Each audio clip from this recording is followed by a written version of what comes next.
It's interesting to think about it, but at the end of the day, the inner critic is a form of self-protection. Your inner critic is like parts work sort of stuff, right? It is a part of you that's formed one through shame, right? Early on, all parts of us are formed through shame, like the parts of us that are formed with parts work language, IFS sort of stuff. But the inner critic is trying to protect you. He's trying to keep you safe. Ultimately, it's a counterfeit because it keeps us in our shell of self-protection and isolation. And I don't risk connection. I don't put myself out there. So it's a complete, none of us want the inner critic, but it's helpful to get curious and even ask your inner critic, how are you trying to keep me safe here? And related to our conversation, by way of reminder, everybody, the nice guy has been crafted and built over years of making decisions to keep yourself safe. Because for some reason, your environment growing up might not have been safe in order to keep connection with a provider, your mom or your dad. We learned, if I rock the boat, I might lose connection. If I express my needs, just like this priest I was talking about earlier, if I ask for what I want, he says, it was really interesting. He said, I said, well, I asked him, what's the fear? Like, what is it? He goes, well, I think it's that I don't want to be a burden. I said, okay, what else? What else could it be?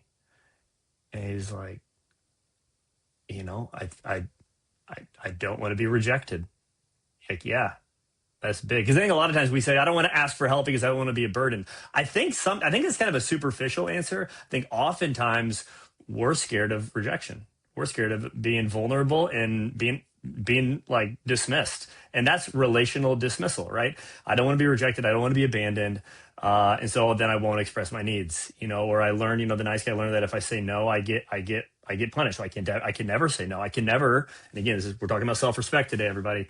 Or if I stand up for myself, someone gets upset. And so what do? We adapt. We become agreeable. Some of us more than others. That's kind of naturally part of my temperament. And so some of us have a temperament to be more of that anyways. And so it doesn't take much for a little bit of wounding to have it become more agreeable. And so we shrink our preferences and we call it virtue. In self-respect, this invitation to express what you want, to name what you want, to become aware of what you want, to grow in awareness, and then that self-mastery and ownership directly opposes the nice guy, that self-protection.